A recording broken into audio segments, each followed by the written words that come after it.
Hey there, welcome. It's Christina Johnson here, transformational nutrition coach and founder of the Emerge Weight Loss Method. And today I want to answer a question that I get asked quite a bit. And that is if I recommend giving yourself a cheat day when you are trying to lose weight. So I know that this is a really common strategy or tactic that is included in a lot of diets or weight loss programs. So I'm curious, first of all, if you have ever given yourself cheat days when you're trying to lose weight. So let me know, type a 1 in the comments if you've ever been on a diet or program where you gave yourself a cheat day, and type a 2 in the comments if you've never tried the strategy of cheat days. And so, there's no judgment here, right or wrong, on whether or not you've used this before, whether or not you think it works for you or not. But I just wanted to share from my experience as a health coach who has worked with hundreds of women now, helping them lose weight in a sustainable way. I wanted to share my answer with you on just from my experience and my expertise. So the short answer that I have for you is no. Excuse me. I do not recommend giving yourself cheat days. And there's a few different reasons for this. There's actually 3 main reasons that I think that this idea of cheat days actually can backfire and actually leads to more struggle on your weight loss journey. So I want to go over what my reasons are so that you can formulate your own opinion. But then I also want to give you some ideas on what to do instead. If you're not going to use cheat days, how can we handle the idea of eating foods that aren't on plan and not let it sabotage our results? So the first reason why I feel like cheat days tend to backfire is that they really perpetuate the diet mentality, and that is what leads to a lot of yo-yo dieting. So by nature, if we think about it, cheat days imply that you are on a diet and that diet is so restrictive that you can't stay with it. It's too difficult to follow day after day consistently. So because of that, we have to give ourselves a cheat day to make the diet more sustainable. And so you don't feel so deprived.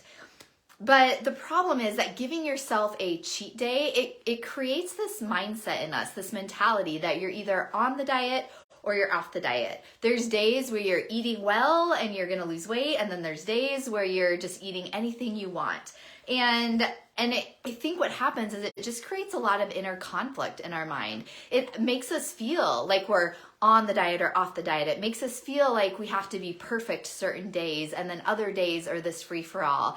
And really, I think for a lot of people that leads to a lot of conflict or just feeling guilty if you're not being perfect, having regret over what you did or didn't eat. And so I just think that cheat days belong with a restrictive diet mentality. And most of you are here in this group following me because you are looking for a more sustainable way to lose weight. And that's why when you come into this Facebook group and I ask you kind of what you're frustrated with about losing weight, so many people tell me that you are frustrated that you are just having to be so restrictive on diets. And so if cheat days belong with the restrictive diet mentality, and if we are looking for a more sustainable way to lose weight, then we need to leave cheat days behind and look for a different approach. And so my goal when I'm working with clients, when I'm helping anyone with their weight loss goal, is to not feel like you're on this restrictive diet, but instead to create the sustainable, healthy lifestyle that you can maintain. Not just for a little bit while you lose the weight, but so that you can lose weight in the same way that you're gonna keep the weight off. And that will increase your chance of keeping the weight off. Okay, so that's the first drawback that I see to cheat days, is that they perpetuate that yo-yo diet cycle and restrictive dieting. The second thing to consider, though, is that cheat days really create this unhealthy relationship with food because, again, by their nature, cheat days imply that there is good food and there's bad food. So there's the healthy days where you're trying to lose weight and you eat only good food, and then you have a cheat day where you have all the bad foods that you can't have normally. And so there's all these bad foods that really you should feel guilty for wanting to eat, or that will stop you from losing weight. And again, I think that idea of good and bad food just creates these notions within us that healthy eating isn't enjoyable. And for a lot of people, they tell me that they just feel like they're at war with food when they're trying to lose weight, or they're at war with their body. And so instead of looking at food as either good or bad, here's what I would recommend is there's still two ways to look at it. There are foods that are nutrient-dense foods that will fuel your body really well. So these are the foods that have all the vitamins and the minerals and the protein and fat and the amino acids. They have all the nutrients that every single cell in your body needs to have energy, to feel good, to be healthy. And so every single day, we want to be eating those foods that fuel our body well, that give us the nutrients we need to feel good and to be able to lose weight. So that's one category of food, are those healthy, nutrient-rich foods. And then also there are foods that we eat for joy, that bring us pleasure. And I mean, let's be realistic. There will be times where we want to enjoy food socially, where we want to just enjoy a food because it tastes so good and it brings us some happiness and some pleasure. And so those are the foods that, no, they probably don't, sometimes they do, but they don't always have a lot of value for our physical health to fuel our body, but they're good for our mental and emotional spirit. And so instead of feeling like you eat healthy all these days and then you get a cheat day, let's focus on fueling our body well every single day. And then also, as part of that sustainable, healthy lifestyle, we can give ourselves some exceptions. We can eat for joy here and there, but it doesn't have to be this cheat day. Okay, so hopefully that makes sense. That's the second reason. But then the third reason why I think cheat days tend to backfire is that they seem to give us permission to go overboard. And I don't know about you, but when I hear that term cheat day, to me, it feels like I can eat anything I want, no restrictions, as much as I want, and as long as I go back to my diet the next day.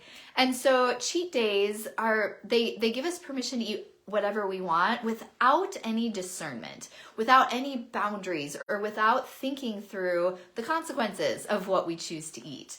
And so there's a couple of reasons why I think this is really important. First of all, there are certain foods, most likely, this is true for pretty much everyone I've ever worked with, but there's likely going to be certain foods that your body just doesn't tolerate well. It can't digest well. It can't process well. And so if you eat those foods, or if you eat certain foods that trigger inflammation in your body, then you're not going to feel good. You'll be feeling good, and then you have your cheat day, and all of a sudden you can't sleep very well for the next couple days. You might have some joint pain flare up. You might have an acne flare up. You might just start to feel a little bit more stressed. Or even what can happen is that you can overnight literally gain 2 or more pounds. And so what happens is, we're feeling good, we're eating well, we see some progress over the week, and then we have our cheat day, usually on the weekend, and by Monday, we're back to where we started a week ago.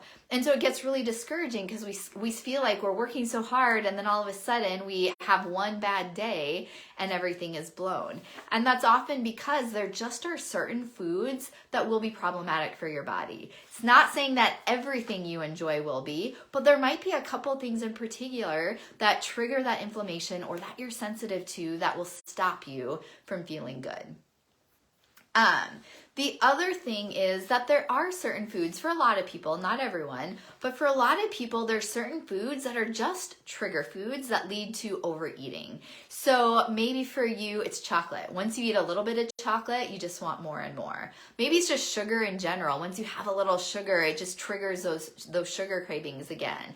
Maybe it's salty, crunchy food or alcohol. But whatever it is, usually, most of us have one or two things that if we start eating it, it's just hard to rein back in the cravings for it. So again, when you eat well for several days, you get rid of those cravings, you're in a good place, you have your cheat day, and then all of a sudden it just triggers wanting to dive in back to the sugar or the chocolate or the candy or whatever it is.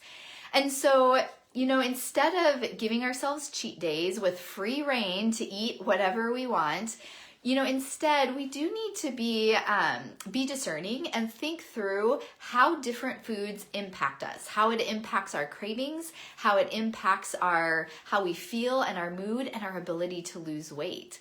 And so yes, we can give ourselves exceptions. We can eat those foods that we enjoy, but there might also be a couple foods that you just know for now at least are not going to help you reach your goal.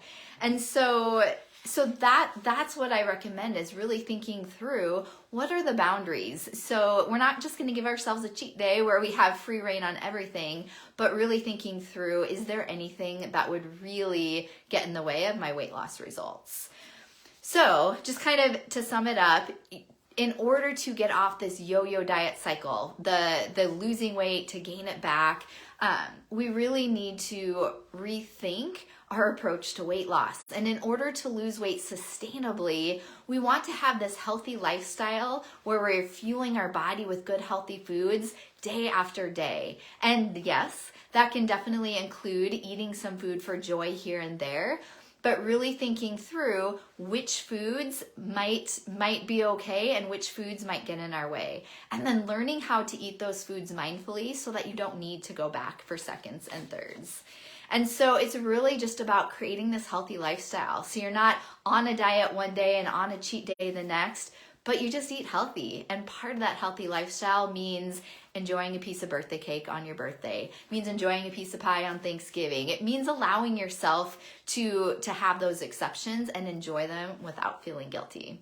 So I hope that this has been helpful for you. Please let me know if you have any questions or comments, or share your thoughts on cheat days.